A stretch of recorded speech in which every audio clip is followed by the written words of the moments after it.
Thank you for tuning in to watch our 4th annual Invest Nashville Leadership Summit. You're about to watch panel number 3, Uncertain Outlook, how a rapidly changing economy is reshaping Nashville's real estate market and the priorities that will ensure long-term success. Be sure to like and subscribe for more leadership insights. Enjoy. Good morning. For those of you that I don't know, my name is Bobbi Jo Lazarus. I'm a real estate tax shareholder with Elliott Davis. Gentlemen, we're in the finale. And I was told that y'all have the secret sauce that we're going to give to everybody that decided to stay all the way to the very end. True? Absolutely. Yes. So before I start asking for some of those tips, I'm going to let you all introduce yourself and then we'll go from there. I'm guessing I'm first. You're first. You sat next to me. Sat next to you. Okay. Good morning, everyone. My name is Alex Sanders, the CEO of Pinnacle Construction Partners. I'm the managing partner of Centers for Development and the partner of SC Design. We are a vertically integrated development, design, and construction company based here in Nashville, Tennessee. I have members of my membership team here as well. So if you have anything that you want done, apply for us and we get it done for you. Good morning, my name is Brian Masterson. I'm the partner in charge of FBT Gibbons, Nashville office, and doing that I wear a couple of different hats. One is trying to, I think, dispel and rank one of the greatest legal secrets that are scalped in Nashville. That is, nobody really knows how big we are. 800 attorneys, coast to coast. There are only 30 of us here. And there's so much that we do. Today we're talking about real estate. We have over 80 attorneys in our real estate group, even though we only have 2. They're here. So I don't think people truly understand the capabilities that we have. And so some of the things I'm not talking about here are lessons that I see not just in Nashville, but that I see it across the country. The other hat I wear is just being a tax guy. So federal income tax, individuals. So we're going to talk about how tax planning for real estate does impact yield structure, yield where you put you. So that's looking forward to it. Good morning. Brad Premier, Service First Bank, and Regional CEO. We have offices here in Nashville and Memphis. We're primarily commercial bank, private bank, and but we can provide all banking services. And anyone that's room needs, primarily bank companies, with construction companies, developers, operating companies, etc. So thanks for being here, and I'm glad I'm here. Yeah, Kelly P with the United Community Bank, kind of like Alex, that's a lot of my team here at this table. And if you need something, from a loan perspective, ask them, because I don't really need it. So they're the experts in that. Yeah, don't really need that. But large Southeast Regional Bank, 6 states, I manage the bank from here to particularly the development space, the capital partners are very strategic, and of course the financial aspect has to be great, but your full team has to be there as well, because their capital partners look at each and every member of your team. And I'm lucky because we started with credit, we have half their team members there, but even if they're not, we need to make sure that your design team is put together and ready. Your construction team is showing up how they're supposed to. Your development team, but there has to be things as well. There's been a lot of time in your house in order. Yes. one of the biggest changes that we're seeing is, and it's not quite a year ago, but when we had the announcement, I think it was in maybe the last year, about Arrow Slack. I think created a whole lot of instability, and we represent a fair number of foreign investors into the U.S., specifically within the manufacturing space, that are looking to be closer to their suppliers and their vendors, and so if they're working with a appliance manufacturer or automotive manufacturer, now it makes more sense in a post-tariff world. And I know we had the Supreme Court case a couple of weeks ago, but that story is not done yet. So if our clients started planning for, especially those that were offshore, we need to be closer to our, whoever it is that we are supplying, we need to be closer so we're not subject to the tariffs. And so, oddly enough, that tariff is going to should them all into tariffs. We make calls with our clients. We need to be in the U.S. and we need to be primarily looking at Tennessee, Kentucky, Indiana, Ohio, basically in the new manufacturing corridor. So we got a whole lot of interest from offshore companies that were looking to come here in the U.S.? I can add a whole lot to what these guys, uncertainty, right?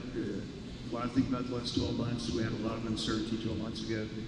Fourth quarter of 25 and up until a couple of weeks ago, there was less uncertainty. You had 3 4-point rate cuts. A lot of people don't realize, when you look at interest rates, long-term interest rates for financing commercial real estate, right? The average 5-year treasury average was 30 years between 3.7 and 3.8. Today it's 3.68. The average 10-year treasury, 30-year average is between 4.2 and 4.3. Today it's 4.2. So there are still concerns. Costs are higher, whether it's build something or not. Interest rates are still higher than they were. People got used to the COVID pandemic cycle, and so things do cost a little bit more today. And so, but I guarantee you, if you look out across, so that's one of the advantages of being with a multi-state kind of southeast regional bank. I get to look at across all the states, and our speaker said earlier. I guarantee you, there's not a state in our 6-state footprint, and if we expand that out to really anywhere else, that doesn't want to be like that state. So that's why you're seeing a lot of the major inflows of businesses and headquarters. You look at the Masterson, there's 1 or 2 every day since they've been into Tennessee. There's reasons for that. And so I think that as you look back at Nashville and Tennessee, the only still not as Charleston does, but I guarantee you there's not a state out there that really will be opposition to that.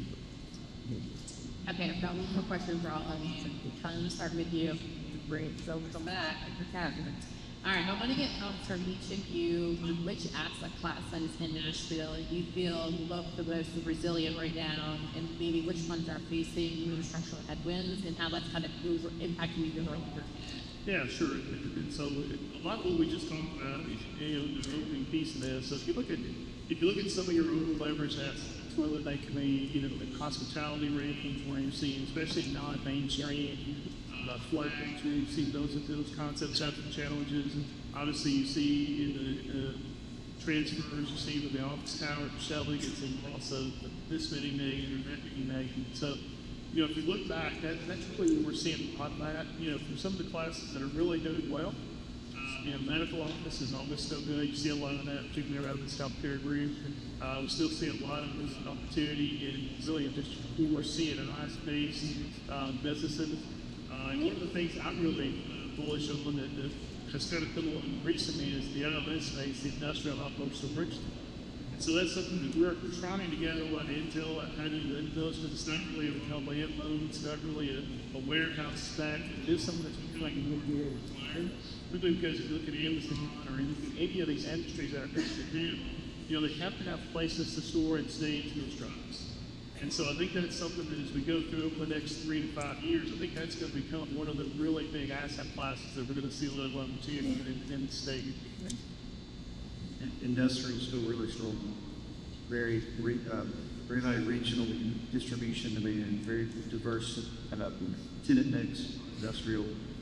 Here in Nashville, retail continues to be strong, right? It's still a lot of mid-migration, a lot of dollars being spent, retail's well. The challenges, office is, I think everybody might want to agree, the biggest challenge, I think, national pass, but we have as a country with work from home and vacancies, et cetera. And the multifamilies had some challenges in certain markets. Nashville starting to be one of those, but I think that we've had less new construction starts of multifamily since probably June of last year, so that will result in more absorption, hopefully bring some rent growth and some concessions go away and then go to the gym space. But overall, nationwide, we still got like a 3%. So you see on multifamily, so overall, Yeah, I would agree in everything that you guys have said in terms of what we're seeing from our client perspective. None of our clients in Nashville, like identification client, are really in the commercial office space. That's for all the reasons everybody in this room knows. Kind of office companies have a great. We see a lot of activity on medical office schooling, not just here, but elsewhere in the country. And I mentioned manufacturing again. I really do think that, and we'll talk again more about some of the legislative changes that with tariffs. tariffs that were driving manufacturing, rise in manufacturing in the U.S., but there were changes that have been made in federal tax policy. They're super conducive for manufacturing. So manufacturing, we don't do a lot of activity. Data centers, some of you guys talk about data centers. Data centers are kind of interesting. So this, I think it is last year, we have clients who are very interested in data centers for a while. But the change with respect to how do you do, and first we'll talk about infrastructure for data centers. How do you power data centers is changing. So I would say stay tuned for that is moving to shaking up. But data centers are still something that we're seeing a lot of activity. That's fast. I think my answer is a little different than everyone else. Listen, I think it's going to sound crazy, but I think every asset class is developed. And here we are. It's different sections of the asset class that's developed. Okay, so right now you're here, everybody saying, oh, do not do any multifamily, right? Multifamily is not doing well at all. But then, for the most part, there's luxury multifamily that's been built. If you start looking at workforce housing, affordable housing, you can get that financed today, especially workforce housing in Class B cities. So that's a little different. If you look at the section, a little different. There are deals, same with hospitality. You may see Nashville, we'll have a lot of different hospitality projects. You'll see every Hilton here or every Marriott. But if you start looking at some of the boutique hotels, they're doing fine. So it really just depends on what sector you're looking at and taking that different thought process and figure out, okay, how can I get this right? Because I think depending on what you want to do, what you're good at, if you have a good story to tell, if you have a good client that's relatively either be a tenant in it or finance it, I think you can do something more. Yeah, I agree. Alex, I'm going to stay with you. In your interview with Gibbons, you talked about confidence, attrition, marketing. Actually, I think our quote was staying on the sideline and not a strategy. So we're starting to see that move happen. From a construction perspective, how is that shift influencing what your projects advance and how teams think about timing and execution? Did I really say that? It sounded pretty good. I like that. I'll let you quote it. We have become real client focused, right? And I like to say that vertical integration, I'm something to the earlier today. You're finding a lot of deals as a developer and you build it as a contractor. In order to do that, you have to find the capital and finance it. A lot of times when you deal with developers, they say, oh, we build this one thing, right? I only build multifamily, I only do industrial, things like that. We kind of have a different approach. We go to where the capital partners are and say, hey, what are you looking for and where do you look for? Because if I can spend 6 months, let me take them off. I spend 6 months to a year, and they want to be on Second and Main Street. If I spend all my time looking for that, that they have the capital to finance it. When I have that deal and I bring it to them, shoot me let's go. And because of being mindful of this, because of all in the capital, we're able to get things built, find deals to help survive through this, like some people say, down market, downturn, until everybody starts to do again. I think the biggest thing that's been great for us is over the last 2 years, anybody that had a little capital to build and develop something. But now, lately, you actually have to be good at what you do, or you have to be very strategic if you fit with the audience on everything that you do. Yeah, I completely agree. And we're back to your earlier comment around you had some time to sort of get the houses prepared so that you can or invest it.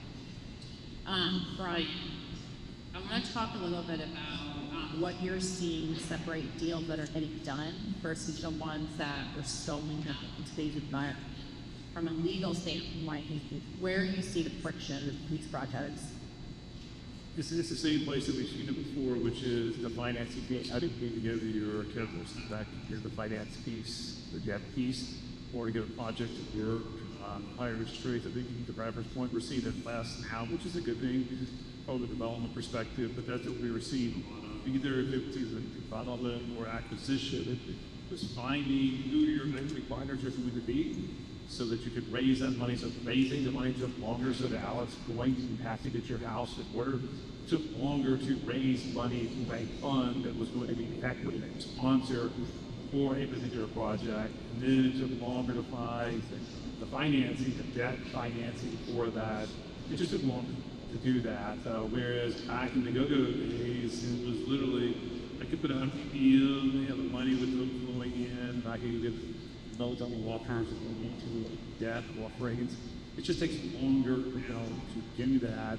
There's a bit more testing on what the financial measures will look like, and we're testing that in terms of what we're more about. But deals are getting done, but it just takes a little bit longer to get it done. So you and I could probably pick out tax policy, but I know it's almost lunch, so I promise we're not. But I do want to hear from you, thinking about the federal tax policy changes that we've seen. You talked about tariffs and the uncertainty that comes with that. How are you seeing that affect real estate investment decisions in Middle Tennessee? So what's interesting about the tariffs, so I mentioned that in my opening remarks, tariffs, we saw that causing our offshore clients, our non-U.S. clients that are involved in manufacturing supply chain, to look at saying, we're going to set up shop in the U.S. and bring some manufacturing folks here. For our U.S.-based clients, the interesting point is vision. Oh, now I have a project that I'm going to develop in terms of testing my performance, how much is it going to cost to develop? Tariffs have caused things that all to go wrong. Because it was part of the bidding process of getting financing, getting investors was how much our tariffs are going to be on the different components of that project. So that has been a downside to care of the piece. But I do want to talk about what the One Big Beautiful Bill Act, as it acted on 4th of July. There are two key provisions there that, like, Bobbi Jo, I wish I had my slides up. I'm going to walk through it, but again, I'm going to list how tax payments came to go. I would appreciate that, but I'm not sure everybody else knows. Nobody else probably would, but there are a couple things to keep in mind. And so if you don't think anything else, I said, remember this. Operating zones 2.0 come into effect in January. We're still thinking about it now, and I saw Marshall earlier. Marshall was at the big zone event we did with Tennessee ECB earlier this week in Nashville. The fascinating about operating zones is, yes, it's an extension, yes, permanent. There are improvements, opportunity zones, but what we're telling clients now is, especially developers, you know where you think operating zones might be, you know where they are now. You know where they might be based upon the legislation. Lobby the state, lobby ECB, because the governor in each state is making decisions about where these zones will be in the next iteration. So I would say, make sure you have those conversations with the governor's office. If you need help getting in contact with somebody in the governor's office, or somebody ECB, for free to call me, they'd be willing to have that conversation. So I've told clients, like, here's where we think we want you to be. Here's where we have time, and we need to make sure it stays in something like this. Point number two on that is, don't think on rules and so that's big. Rural opportunities and you take what you take the manufacturers, we're having conversations about clients as well. Country, we need to pay attention to where we think rural opportunities zones might be. Rural opportunity zones get an enhanced benefit under the new opportunity zone legislation. So if you think you can have a manufacturing facility that you can put inside of a new opportunity zone, enhanced benefits easier to address opportunity margin. Enhanced advantages. Number two, develop one big deal that was qualified production treatment. That was a mouthful of qualified production product. Enhanced depreciation benefits that you do not have correctly or did not have before the One Big Beautiful Bill allows for extremely accelerated depreciation before you have to depreciate over 39 years. And I can rank some of them up now. So anytime I can accelerate depreciation, anytime I can get it, I use enhanced benefits and all the great things make them a much more attractive so rule of pay zones is, and I think the one that needs manufacturing to do this. There will be a quiz, so hopefully everyone comes back. All right, Bradford. We've talked a lot about liquidity being important, about discipline being very important. What characteristics are you seeing in the projects and sponsors that are still getting financed, and what red flags are you seeing in some of the deals so far? So again, we saw a lot of optimism at the end of 25, early this year, with the three with rate cuts we talked about. However, it's still, with the uncertainty, there's less deals getting done, or deals getting done. The financial institutions like Service First, the community, kind of depending on the deal, whereas there's more equity, whereas all the liquidity from the sponsors. And we are seeing that. We are seeing well-heeled sponsors that have a proven track record, and they are showing them correctly because they know that it's going to be asked at that end. And they're also trying to make sure, as they call it, projects pencil, right? I got to talk about the rates. Rates are made. I got real comfortable after COVID, and just think about if you go buy a house today, you can buy the same house if rates are 4% or if rates are 7%. Is that the same house? Well, the same thing applies here for commercial investors. And we get real comfortable face things at 3.5%, 4% for now 6-7% with uncertainty with tariffs, construction costs, real construction costs, 2x what they were 3-4 years ago, 4 or 5 years ago, something like that. So it's just a different dynamic. It's a different calculation to get deals to pencil, and we're being much more picky, I guess, than we were 2-3 years ago. Make sure that we're making the right people would have the liquidity to fall back on more than that. I'm pretty sure they could. Kelly, you mentioned this earlier. This is also in your interview and invest. You talked about how Nashville is one of the best cities in the country for investment and risk taking. What do you attribute that to, and what are you doing, or what is your company doing to kind of capitalize on that? Yeah, as I said earlier, if you're going to take a risk, you want to be in a city that attracts population growth, has multiple tax advantages. It is really still an up-and-coming city. And although I think Nashville is, and it's like really New York City, it's still kind of a relatively small town in a lot of ways. And so, as you start to think about how we, really impact that from a United Community standpoint, it's kind of in our name, it's community for us. And so, we really do strive to make sure that, and our bankers, we talk a lot about, what are the two things that I have to do? Does it qualify for the law and compound tax credit? Affordable housing also, in a more generic context, means is in housing that does not necessarily qualify for the tax credit, but it's still affordable housing as opposed to some of the things that we see here. Is it affordable relative to other cities? We're looking to attract talent to Nashville, and this is not news to anybody in this room, and that's something that we're going to have to pay attention to. I try to get people to pay more attention to low-income housing tax credits, and that way to kind of bridge the gap in your financing. That's a very unique, very special targeted structured transaction, but it is the type of housing that is needed. Conversations we have with clients who are looking to do that manufacturing in the U.S. is, great, you're looking to open up a manufacturing facility, and let's say it's going to be in one of the rural R&D zones that we get actually needed next year. Fabulous. Where's your workforce going to live?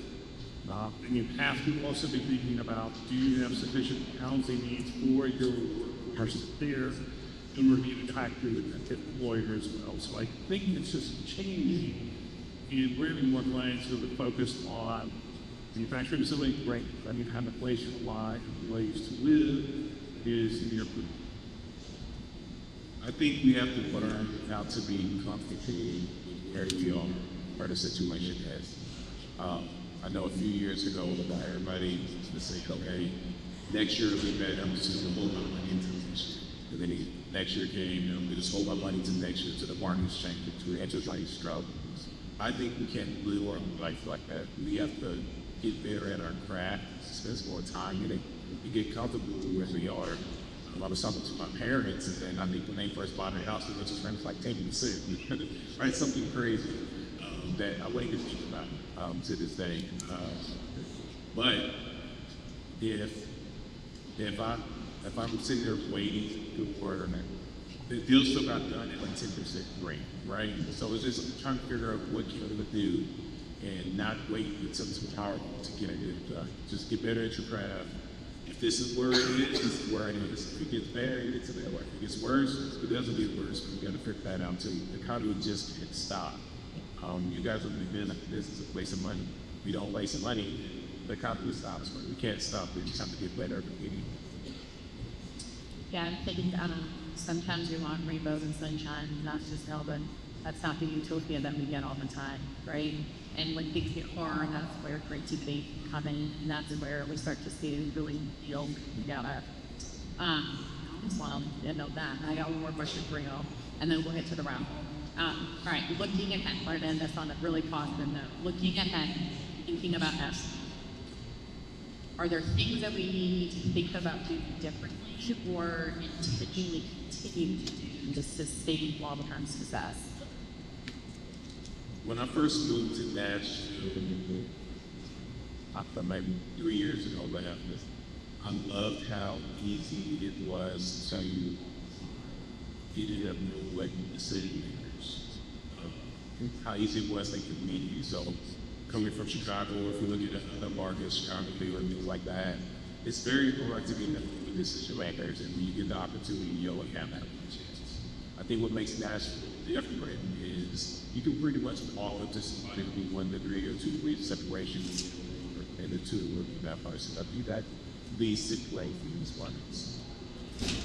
Being in Nashville now, I did not want to change this. Although, the Starbucks is not big, Amazon's here, these large companies. I mean, we have to do it. Attainable people out here. That's what makes us different. We can't tell about another out there in Chicago. It's enough about Nashville. It's still working out and building it. How they can get done, and they can continue to have it, be successful. Well, that's why people are burning Nashville, right? If you lose that. I would say government relations. Here's what I mean by that. One of the things that is very attractive about Nashville and Middle Tennessee is there is cooperation between the counties. It's just not a national Davidson County. There are many organizations here that are getting counties that impact Middle Tennessee together, whether it's about infrastructure, traffic, things that are near and dear to hearts and housing, having governments, local governments talk to each other. The state government is also hugely important to that as well, making sure that there is alignment. It's say alignment, because I feel a little bit too much like that's too jargony, but there does need to be alignment between the state and local government. And when that happens, I think that has happened. Those are happy in Nashville, I thought. When it happens, they say they really want to have a place to live. So government relations, I think, are a key thing for Middle Tennessee moving forward with economic perspective. I'll just add to that, if you are touching commercial real estate and you're not involved with data, I would highly encourage you to get involved. I know we have some board members here. They're doing a lot of that work. I agree with both of you wholeheartedly, and Alex is now the head of National District. And the key to Nashville continuing to grow is we need people and businesses to remain here. So 2 things that I worry about right now is affordable housing and infrastructure. We've talked a lot about it today, but I've got 2 wonderful boys that I hope when they are on their own that they want to live here and be close to us and be here. And will they be able to do that? And can they get around with us, keep wanting to come here? If we keep having some issues with affordable housing and infrastructure, I think it will be some roadblocks sometimes with businesses that want to come here and bring their people here. But Nashville's always figuring it out, and we'll figure it out. And I was born and raised here, and I've seen a lot of change, and look forward to the next 10 years. Yeah, I totally agree with everything everybody said. More affordable housing we've talked about, but I think it's going to take it a step further. Talk about fiscal responsibility, and so if you look at all the market prevalence, one day last week we were talking about ways that we need to help on the affordable housing side. We can't just sit back and wait for the Amazons and whoever to fix this problem. Right? Again, they're invested here. They're not invested here like we are, right? And so it's on all of us in this room and run business and large and small to help solve the problem of I think that's what I would challenge everyone to do is how do you make an impact? How do you, if you're running $1 million company or $100 million company or $100 billion company, how do you make an impact? How do you, continue to address this problem? I think that's our biggest challenge, making sure we're not sitting back waiting for the big guys to solve this. It's all about us. Yeah, I agree, and I appreciate the conversation when we talk about affordable housing, talking about the workforce housing. I have a son who was born in his blood wanting to be a firefighter, and I think about how is he going to afford to live and have housing for a family on firefighter salary, but what an amazing thing to do to give back to the community, and we've got to think about those people. Good for him. Well, thank you, gentlemen. This was fun.